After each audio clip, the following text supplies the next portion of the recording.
La Asamblea General de la ONU inició esta mañana en Nueva York y la crisis venezolana fue uno de los temas principales. El presidente Donald Trump aseguró que un golpe contra Nicolás Maduro podría triunfar. El canciller de ese país, Jorge Arreaza, rechazó estas declaraciones. NTN 24 está en el lugar de la noticia con Alejandro Rincón. Adelante.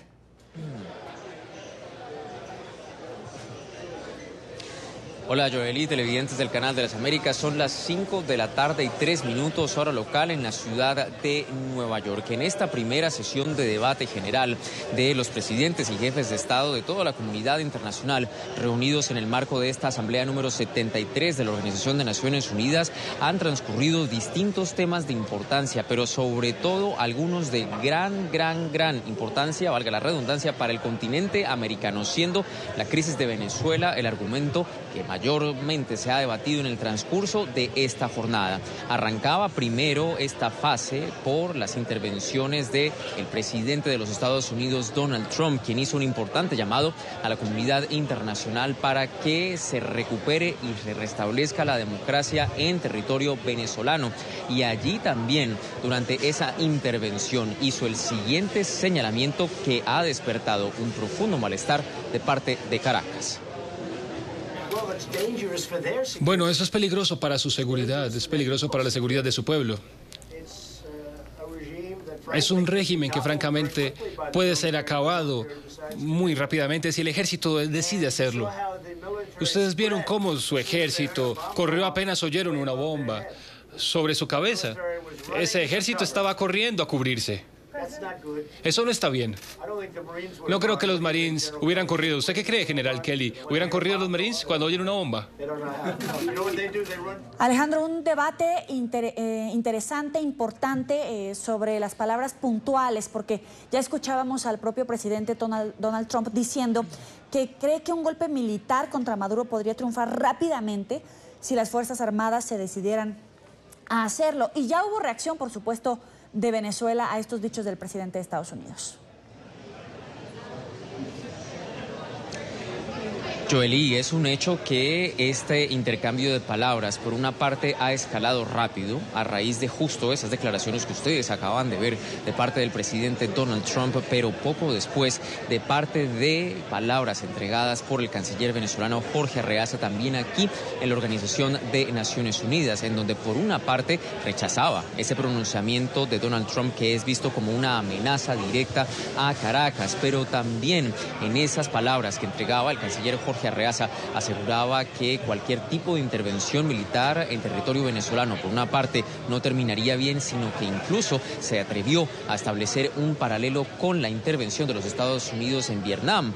Es justo este intercambio de palabras el que ha marcado la respuesta, al menos que por ahora entrega Caracas a las declaraciones del presidente Donald Trump, y son justamente estas palabras las que también marcan el contexto de lo que ha transcurrido alrededor de esta jornada. Otros argumentos importantes también que han trascendido durante esta sesión son anuncios hechos por los Estados Unidos de imponer incluso más sanciones a personas cercanas a Nicolás Maduro, de manera tal que con este cruce de palabras entre Estados Unidos y Venezuela son los argumentos que al menos por ahora han sido los determinantes en esta sesión, la de apertura de debate de presidentes y jefes de Estado dentro de la Asamblea número 73 de la ONU. Joely.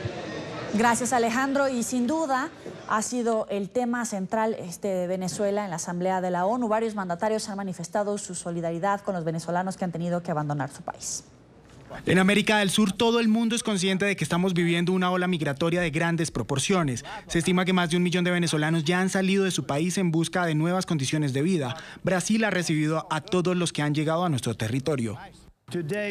Hoy, el socialismo ha llevado a la bancarrota a esta nación que era rica por el petróleo y ha llevado a su pueblo a la pobreza absoluta.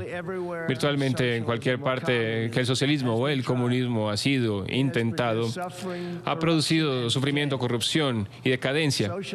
El socialismo y su sed por el poder lleva a la expansión, a la incursión y a la opresión. Le pedimos a las Naciones Unidas hoy para unirse a nosotros y pedir la restauración de la democracia en Venezuela.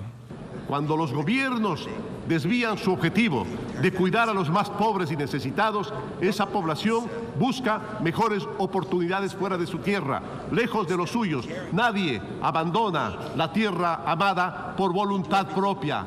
En Ecuador estamos recibiendo diariamente al menos a 6.000 hermanos venezolanos. Los niños llegan con sarampión, con difteria, con poliomielitis, mujeres embarazadas que nunca se han hecho un control. Hemos destinado más de 50.000 vacunas para esos bellos e indefensos niños y hemos realizado decenas de miles de chequeos de salud a los más de 1 millón de hermanos que han dejado sus hogares para buscar mejor suerte en la mayor diáspora de la historia de nuestro continente. La magnitud de ese éxodo no tiene precedentes en nuestra región y requiere respuestas colectivas de parte de la comunidad internacional. Concluyo, señora presidenta, manifestando nuestra confianza en el potencial del multilateralismo, el derecho internacional y el principio de solución pacífica de controversias para hacer frente a los desafíos que enfrentamos, promover una paz y un desarrollo sostenible y garantizar los derechos humanos de nuestros ciudadanos. El Perú seguirá trabajando constructivamente en el ámbito de esta organización para hacer realidad los propósitos de su Carta Fundacional. 5:09 en Nueva York. Vamos a analizar este tema. Saludamos a Diego Arria, ex embajador de Venezuela ante la ONU. Gracias por estar con nosotros. Bienvenido. Muchas gracias. ¿Qué significa el hecho de que el presidente de los Estados Unidos ponga sobre la mesa, en el contexto de la realización de esta Asamblea General de la ONU, la propuesta de un golpe militar contra Maduro, en las palabras que lo dijo, que podría ser un golpe rápido si las Fuerzas Armadas venezolanas decidieran dar este golpe y hacerlo? Bueno, el presidente Trump dijo algo que todos los venezolanos que conocemos el tema sabemos que es una realidad. Es un gobierno mantenido por las Fuerzas Armadas. Y el presidente Trump dijo algo también muy cierto, cuando dijo que si vieron a las Fuerzas Armadas corriendo ante la explosión de una bomba, dice, los Marines habrían corrido a ver dónde estaba la bomba. Y le preguntó incluso al general Kelly, general, ¿qué habían hecho los Marines? Y dijo, los Marines no saben correr. En el fondo estaba ironizando, pero es una realidad. Él sabe perfectamente que las Fuerzas Armadas podrían acabar en 5 minutos con el narcorrégimen de Maduro. Pero no es la primera vez que lo pone sobre la mesa y poco a poco lo ha ido colocando en diferentes contextos, ante diferentes países, en este caso en el contexto de la realización de esta Asamblea de la ONU y también ahora repitiéndoselo a los venezolanos, pero también a las Fuerzas Armadas. ¿Está tentando el terreno para saber hasta dónde puede avanzar, con el respaldo de qué países e incluso con el respaldo de la Fuerza Armada, si es que va a contar con ella? Bueno, en esta oportunidad lo hizo respondiendo a una periodista venezolana que le hizo una pregunta sobre ese tema. Evidentemente fue el primero que dijo hace tiempo que el tema venezolano no excluía ninguna opción, ninguna potencia excluye opciones. Pero la verdad es que hoy ha sido un día horrible para los venezolanos que amamos a nuestro país y que queremos la libertad de ver cómo nuestro país es presentado en su realidad trágica ante el mundo, no solo como una narcodictadura, sino un gobierno abominable que maltrata, persigue y tortura a su gente en el mayor éxodo que la América Latina ha visto en toda su historia. Pero el tema militar vuelve y surge porque en Venezuela no habrá una salida sin una participación militar de una u otra manera, local o foráneo o en alianzas, porque es un país sometido, primero ocupado por Cuba, que lo controla. Ahora estamos viendo cómo llegan barcos chinos, aviones chinos, en lo que llaman en una injerencia, en una intervención humanitaria, que sí se le permite a los chinos, pero se le prohíbe a otros países del mundo, incluso a Colombia, que ha querido ayudar en este tema. Pero el tema militar es un tema hoy central y lo seguirá siendo. ¿Solamente está sostenido por eso el régimen de Maduro o qué otros puntos neurálgicos en el gobierno venezolano tendrían que atacarse para poder hacer una salida de Nicolás Maduro? El régimen cubano es el que tutela, controla y maneja la situación política en Venezuela. Si los cubanos no tuviesen una participación en ese proceso de controlar, espiar a las Fuerzas Armadas, hace mucho tiempo que el régimen había colapsado. Yo creo que un esfuerzo sobre Cuba es muy importante, la presión que se puede hacer sobre los cubanos, porque eso tiene consecuencias inmediatas sobre Venezuela. Al mismo tiempo, creo que ha llegado el momento para que los grandes empresarios venezolanos entiendan que su responsabilidad va más allá solo de cuidar sus empresas, que va en la necesidad de realmente hacer un frente común que permita realmente desalojar al régimen. Siempre les digo, todos ustedes tienen un número en la espalda y los irán liquidando uno por uno. Hay algunos que han preferido que los vayan liquidando antes de asumir la responsabilidad que tienen por delante. Yo creo que el tiempo va corriendo a una gran velocidad y pueden terminar todos liquidados y no haber ayudado para nada al final al rescate de la libertad en Venezuela. Ese es el otro factor. Ahora, ¿cómo no victimizar a Nicolás Maduro? ¿Cómo? ¿Cómo no victimizar a Nicolás Maduro? Muchos analistas dicen que un golpe militar, una estrategia de este tipo, podría de alguna manera victimizar a Nicolás Maduro y a su gobierno. ¿Cómo no caer en ese otro escenario? Esto siempre es una frase muy manida, porque evidentemente los que la manifiestan no sufren las consecuencias de un narcoestado. Venezuela es el único narcoestado en la historia de América Latina, no es un gobierno, son pandillas criminales. Curiosamente, cuando en Egipto hubo un golpe de Estado por el general Sisi, el mundo entero lo llamó rescate de la institucionalidad. En Venezuela, un golpe militar o civil no es absolutamente legítimo. La Constitución venezolana, en su artículo 333, dice que es la obligación de todo ciudadano reponer la Constitución cuando ésta es violada. Es reconocido universalmente que ha sido violada por este régimen, que Maduro ya no es presidente, y sin embargo se habla siempre de golpes. No, en todo caso sería el rescate de la institucionalidad. Un golpe de Estado que tenga como propósito rescatar la democracia y la libertad es para mí absolutamente legítimo y constitucionalmente absolutamente legítimo. Ahora, hace unas horas el gobierno de Venezuela movilizó tropas militares hacia la frontera con Colombia y el vicepresidente de Estados Unidos, Mike Pence, manifestó que es una intimidación y que están listos para apoyar a sus aliados. Es un cara a cara fortísimo entre estas dos visiones del mundo. ¿Hasta dónde puede llegar esta escalada por lo menos de dichos? Yo estoy seguro que las fuerzas militares venezolanas no intimidan de ninguna manera a las Fuerzas Armadas de Colombia, que son mucho más entrenadas, más equipadas y más competentes, y que han sido probadas en combate. Las venezolanas son una cúpula militar podrida que obedece este tipo de instrucciones de un incompetente que fue presidente de Venezuela, como es Maduro. Pero yo vi lo que dijo el vicepresidente Pence. Nosotros estamos asociados a la defensa de nuestros aliados. Y Colombia ha sido por muchos años un aliado fundamental de los Estados Unidos, especialmente en el tema de la cooperación militar. Así que estoy seguro que esto no le quita el sueño de ninguna manera ni al presidente Duque ni a las Fuerzas Armadas de Colombia.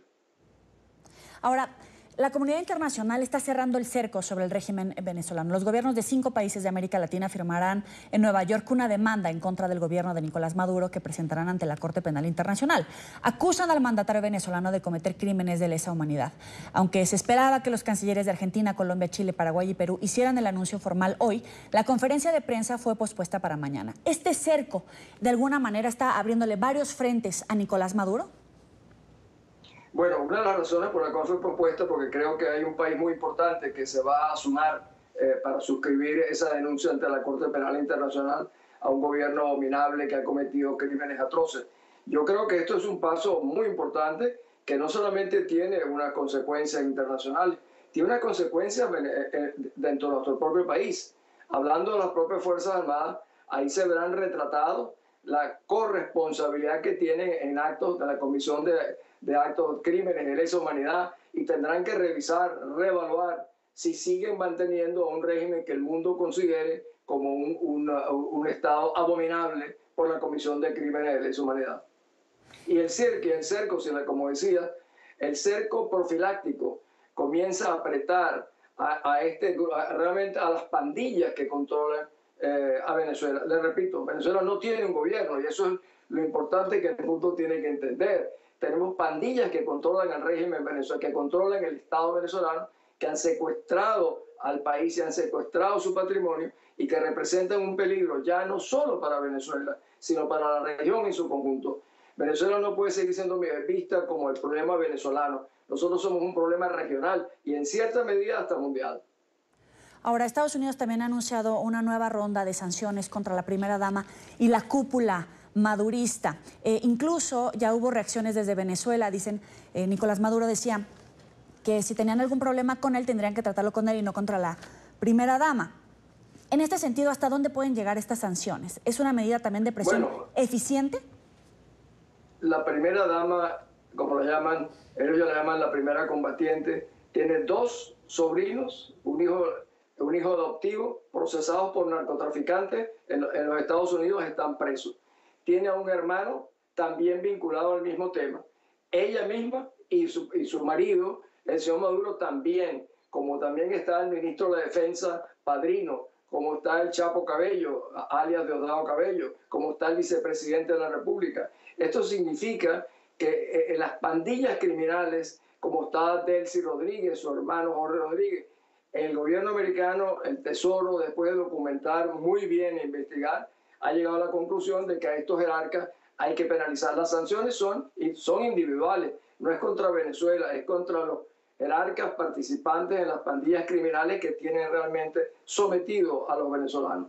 Y sí tienen importancia y se van extendiendo. El propio presidente Duque de Colombia, en su intervención ayer, dijo: los países latinoamericanos deben aumentar las presiones para incautar bienes mal habidos, impedir los viajes de personas vinculadas al régimen, incluso dijo bloquear diplomáticamente al régimen venezolano, cosa que nosotros, los que queremos la libertad, aplaudimos en el presidente Duque, que por cierto fue uno de los primeros que denunció ante la Corte Penal Internacional a Maduro cuando apenas era un senador colombiano. Claro, y se ha mantenido en esa línea, le ha plantado cara ahora ya como presidente Iván Duque. Pero ¿hay un punto de no retorno ya en las relaciones diplomáticas entre Colombia y Venezuela? Bueno, un país hermandado hasta geográficamente es una relación muy compleja, pero Venezuela sigue siendo el mayor peligro para Colombia, ya no por las Fuerzas Armadas, sino porque Venezuela sigue siendo un santuario que le da protección a los de la FARC que no se incorporaron al proceso de paz, al ELN, a carteles de las drogas. Venezuela es una amenaza para Colombia, lo viene siendo hace muchos años, por la cooperación que le dio a estos grupos de narcoguerrilleros durante muchísimos años y que continúa haciéndolo. O sea, las relaciones con Venezuela, yo le dije al presidente Uribe en su primer gobierno, Venezuela es la Corea del Norte de Colombia. En esa época Colombia estaba viendo con mucho interés el comercio con Venezuela. Yo le decía, el comercio con Venezuela puede ser muy importante, pero afectará la situación estratégica de Colombia. Y creo que en ese punto estamos hoy en día. Finalmente, una vez que se presente esta denuncia ante la Corte Penal Internacional por parte de estos países por crímenes de lesa humanidad contra Nicolás Maduro, ¿es cuestión de tiempo la permanencia en el gobierno por parte de Maduro o hasta dónde puede llegar este procedimiento legal? Bueno, la verdad que es un acto sin precedente. Ya no es, yo por ejemplo llevé el caso de Chávez a las Hayas, pero se lo llevó por delante de la Divina Justicia primero.